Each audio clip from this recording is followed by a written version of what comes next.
Hi, second graders. Welcome to week 8 of distance learning. I can't believe it's been this long. So I miss you guys so much and I can't wait to get started. Our theme for this week is how do people get along? Ooh, I wonder how you're getting along with everybody in your family. Ah.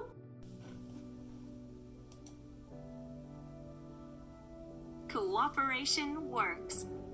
How do people get along? Listening and talking helps people get along. This family is setting up their campsite. Things are going smoothly because they are listening to each other and cooperating. These friends are mixing batter for a cake. They are listening and talking to each other. Cooperation can be fun. This family is working together to jar tomatoes. It's a big job, but cooperation makes the work go faster.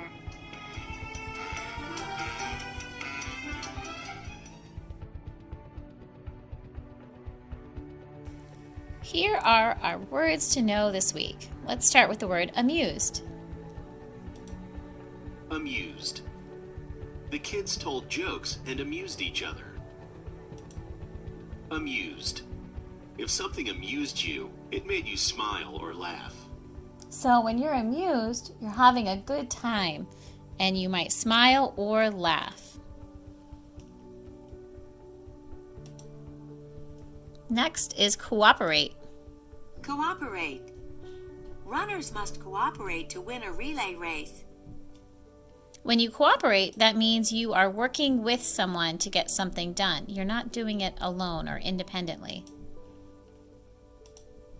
Describe. I would describe my cat as small and fluffy. When you describe something, you might use your 5 senses. You help create a picture with your words, and you use lots of detail. Entertained. The funny clown entertained me. Entertained. If something entertained you, it pleased or interested you. If it entertained you, it caused amusement, and you must have had a good time. Imagination. Ryan used his imagination to pretend he was in space. When you use your imagination, you have thoughts or ideas, and you're being creative.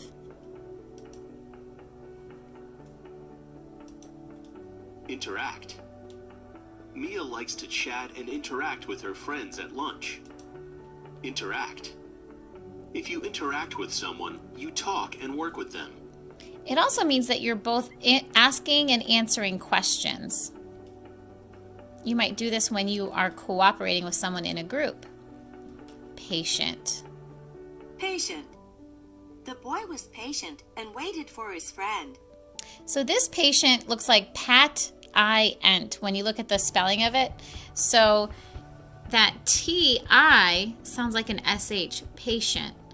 And it also sounds like the word for somebody who visits a doctor. But this one means that you are calm and you are waiting and you are able to wait without complaining. You're being patient when you do that. So hopefully you guys are being patient with your families. Next is peaceful. Peaceful. It was peaceful in the quiet library. So when something's peaceful, it's full of calm, it's full of peace, it's quiet. So hopefully you have a quiet, peaceful place to do your work. And we're back to amused. Those are our words for the week. Raise your hand if you have a brother or sister. I don't, but I've always noticed the interaction between my friends and their siblings, and I've paid attention to that in books and movies, so I have an idea of what it's like. And my daughter's an only child, so she's not really sure about it either. But what is really neat is that we can read the story and connect and relate to it and all of the struggles that the main character has. So I want you to really have a chance to not only listen to the read aloud, but also read the story yourself. It's a really great story, and I hope it inspires you to get along with others. Our story for this week is called Once Upon a Baby Brother. And I think a lot of you can relate to this story because it involves getting along with your siblings.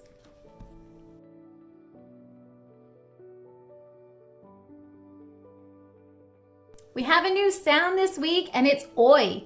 Oi, oi, oi. So there are two ways to spell oi. It's O-I and O-Y. So this week we're going to focus on that sound, the oi sound. Can you say it? Oi, oi, oi. Can't wait. Filled with joy. All right, let's take a look at our first set of words. We've got soil. Repeat after me.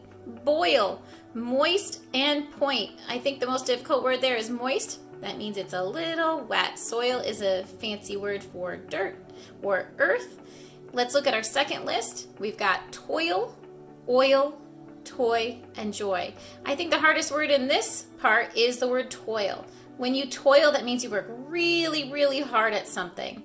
So those words have the oi sound. We have a few more.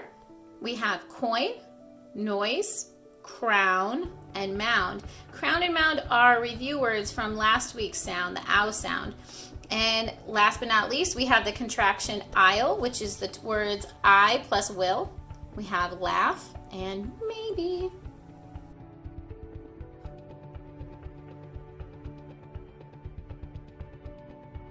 This week, one of our reading strategies is to summarize. And when you summarize, you give a short retell. So I'm going to read you this story. It's called Soccer Friends. And it goes along with our story, our vocabulary, and our question about how do people get along. So there's a girl who has a problem on the soccer field. So let's read about it. Kelly couldn't wait until soccer season began. She could not be patient because she just loved racing to get the ball. She would use her imagination to picture the ball, and then she would fly toward it. Kelly practiced at home during the calm, peaceful mornings.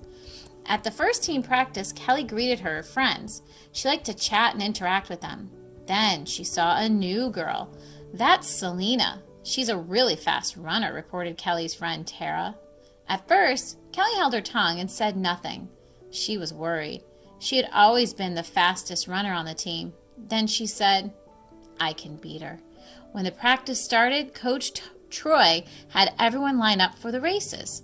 Kelly was nervous and had butterflies in her stomach. On your mark, get set, go, the coach shouted. Kelly ran as fast as she could, but she noticed Selena getting ahead of her. Kelly tried her best but couldn't match Selena. Later, Kelly watched as Selena entertained some girls by bouncing the ball on her head. The girls laughed, but Kelly was not amused. That night, Mom could tell Kelly was upset. Can you describe what's wrong? She asked. A new girl named Selena beat me at the races. It stinks to get beaten, said Kelly. I know it's disappointing for you, Mom said, but it also sounds like good news for your team. Kelly thought about her mom's words. She cared about the team, but she liked being the fastest. At the next practice, the team played a game. Kelly and Selena were on the same team, and Selena was goalie. She quickly blocked a goal. Then Kelly got the ball and thumped it hard toward the net. She scored the winning goal. After practice, Selena said to Kelly, You were really great today. Thanks, so were you. I think our team can be great if we cooperate and work together, said Kelly. I think you're right about that, said Selena. I'd love to keep playing, Kelly said. Want to come over to my house and practice? Summarize. To summarize a story, you tell only the most important events of the story in your own words. Use details from the story to summarize the story. Find text evidence. After reading page 349 of Soccer Friends, I can summarize what happens at the beginning of the story by retelling the key events and details. Kelly couldn't wait until soccer season began. She could not be patient because she just loved racing to get the ball. She would use her imagination to picture the ball, and then she would fly toward it. Kelly practiced at home during the calm, peaceful mornings. At the first team practice, Kelly greeted her friends. She liked to chat and interact with them. Then she saw a new girl. That's Selena. She's a really fast runner, reported Kelly's friend Tara. At first, Kelly held her tongue and said nothing. She was worried. She had always been the fastest runner on the team. Then she said, I can beat her. I read that Kelly is worried that the new girl on her soccer team will be a faster runner than she is. So what we're going to do, Your turn. Reread and summarize the middle and end of the story. Remember to tell the important events and details in your own words. we're going to practice this together. So I really want you guys to help yourselves by getting a little extra practice with summarizing and doing a short retell of this soccer story. So we summarized the beginning of the story. She couldn't wait to be patient, right? And she was really excited and she got worried. So I read that Kelly is worried that the new girl on the soccer team will be a faster runner than she is. That's a great summary of the beginning of the story. So let's check when the middle of the story happens. On your mark, get set, go, the coach shouted. Kelly ran as fast as she could, but she noticed Selena getting ahead of her. Kelly tried her best, but couldn't match Selena. Later, Kelly watched as Selena entertained some girls by bouncing the ball on her head. The girls laughed, but Kelly was not amused. So what we're going to do is we're going to read that part and we're going to try and summarize the middle of the story.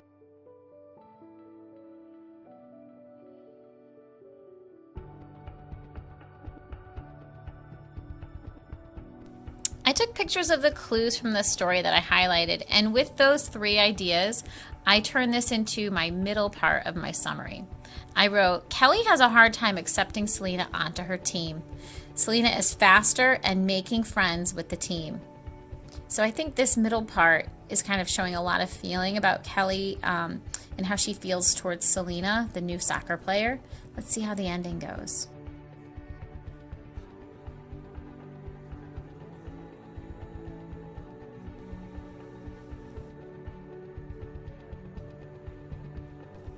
I noticed at the ending of this story, Kelly has a real change of feelings. So I used the clues that I just took pictures of and I typed in Kelly and Selena work together. Kelly realizes that Selena is a great teammate and becomes her friend. Because at the ending of the story, they even say how they're going to keep playing, they're going to each other's houses. But this emotion where Kelly's talking about, thanks, so were you. You were great too. We're going to work together and cooperate. Our team will be really great if we do that. So it sounds like they're becoming friends. So that's why I wrote she becomes her friend. And this is where Kelly is working together with Selena. And they actually score, like Kelly was able to score a goal. So this is my summary of all that text for the ending.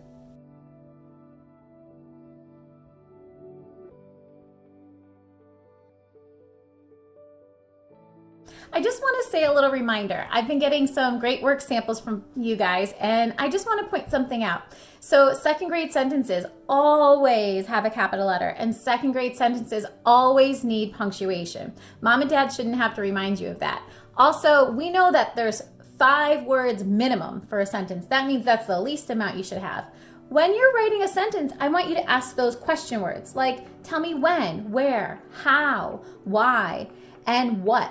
What examples, like what happened. So I want details. I want 5-sentence words. I see a little bit shorter sentences and I see sentences that need a little bit more attention to the mechanics. So Mom and Dad shouldn't be reminding you of that. I am looking at everything they send me and I am recording it in my grade book. So I really want you to excel this last quarter. I want you to put your best effort forward and I want to be able to tell Miss Chamberlain that you are ready for 3rd grade.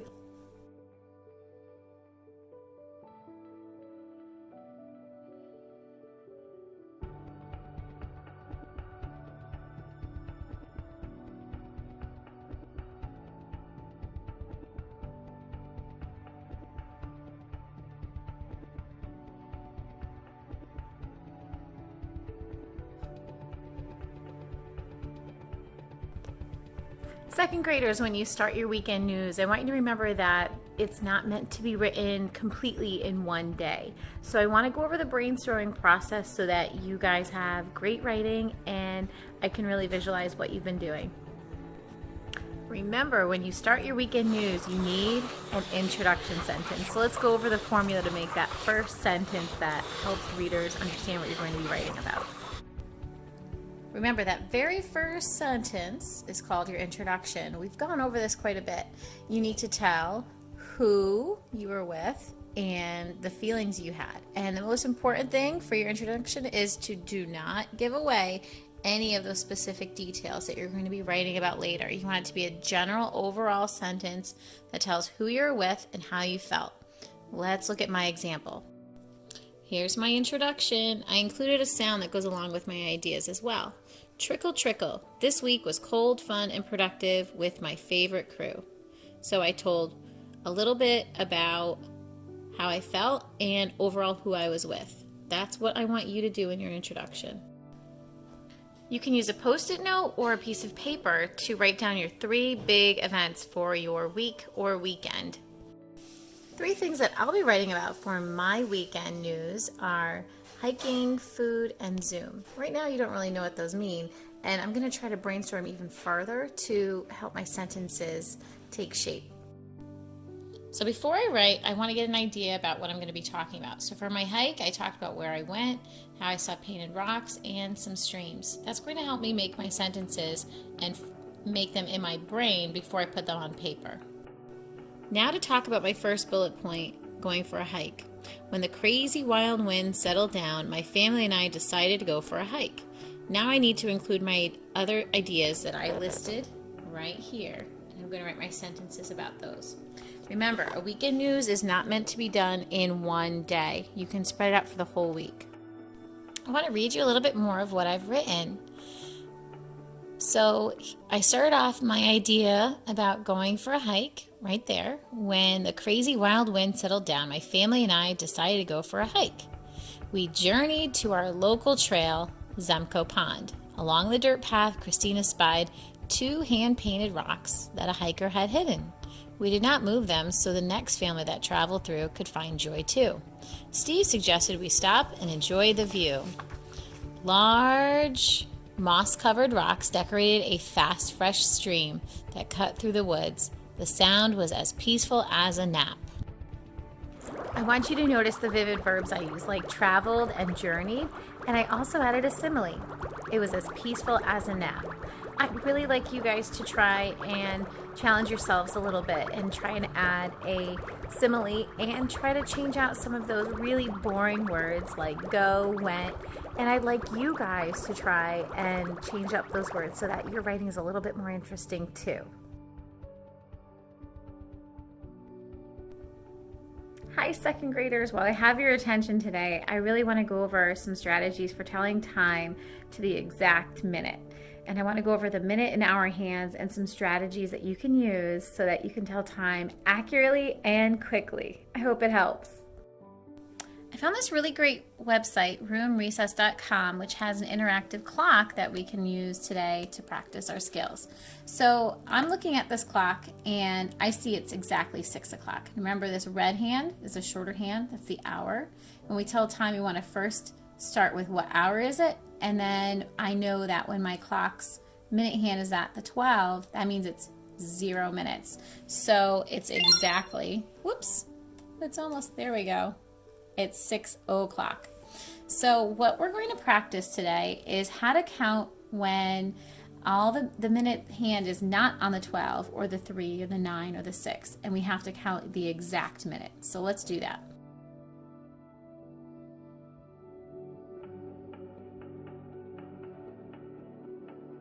If you look, I've had my minute hand move a little bit, and now it is right here. So what we're going to do is we're going to remember that every single number on the clock, when we are looking at what minute it is, we have to count by 5s. So I'm going to skip count by 5s when I hop 5, 10. Now I'm not going to skip count to 5 again because it's not quite at the 3. So we go 0, 5, 10. Now we add on by 1s. 11, 12, 13. So the hour is still 6, but now it's 6:13. All right, so let's try it again. We'll make another example. Okay, first step, let's figure out what hour it is. I notice the hour hand is still in the window for 11, so the hour is 11, and I'm going to count by 5. So I'm going to hop 5, 10, 15, 20, 25, 30, 35, 40. Now let's count on by ones. 40, 41, 42, 43. So it's 11:43. I've got a really great way for this problem to save some time. If you've already remembered that this 9 is where 45 minutes are, we can go count backwards. 44, 43. Another time saver, if you are really good at knowing that this is o'clock or 0 and that this is 30 minutes, let's start from here. 30, 35, 40, 41, 42, 43. So it's 11:43 still. Okay, this can be tricky for some of you because if you notice, the hour and minute hand are pretty close. So again, the first step, we want to look at what hour is it. What do you think? What hour is it? Is it touching the 9 yet? Nope. So what hour is it? Do you remember what minute it means when it's touching the 9? We've got 0, 15, 30. Let's skip count if you can't remember. 35, 40, 45. So it's 8:45. What's another way to say that?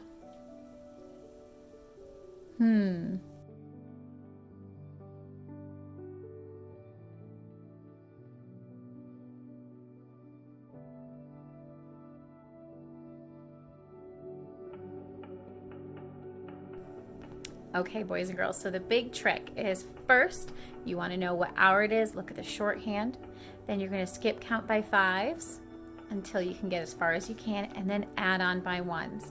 So it's pretty simple. It's easy to make a mistake, though, if you rush and you mix up the hour and minute hands. So I really want you to remember, start short and small and build your way up to the larger minute hand. And then we're going to practice some more this week on other ways to say the time. In your week 8 distance learning packet, you'll notice that there is a separate optional activity packet, and I think it's worth taking a look at. I found some really fun ways to pollinate and look around at nature for pollinators like bees. And I think it'll be really fun for you to make those connections and do those activities. And I hope you include those older and younger siblings so that they can also learn about pollinators too. Boys and girls, you've learned so much about seeds, plants, flowers, and the life cycle of a plant.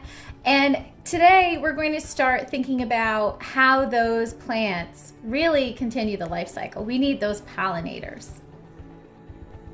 Bye, second graders. We both hope that you have fun with this week's activities and that you're being really good to your parents and your family, and especially your siblings. Have a great week.